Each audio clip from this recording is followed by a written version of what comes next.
Hi up guys, in this video we're gonna talk about Instagram couldn't upload, try again. Yes, this could be a quite problem for you, but don't worry about it, it has some method to fix it.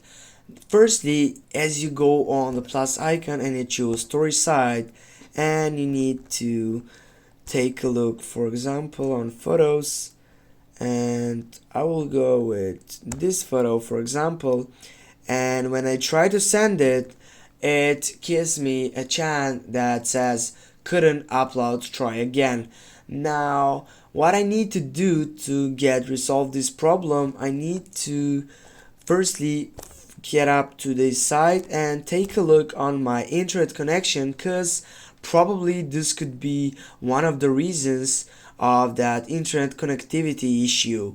Now as you can see, I have also turned on mobile data and Wi-Fi.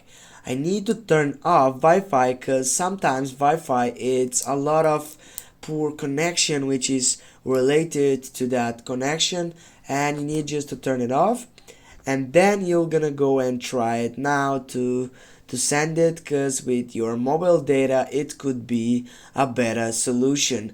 Now the other thing what you can do, you can just simply go to your settings to your phone, and you need to find out for applications and select manage applications. Then on the search box here you need to type for Instagram, and the next thing what you need to do, you need to simply scroll down and go for clear data. With clearing data, you're gonna get an offload the application, or simply that means that you're gonna restart the application. Thanks for watching guys, don't forget to hit that like and share the video. See you soon.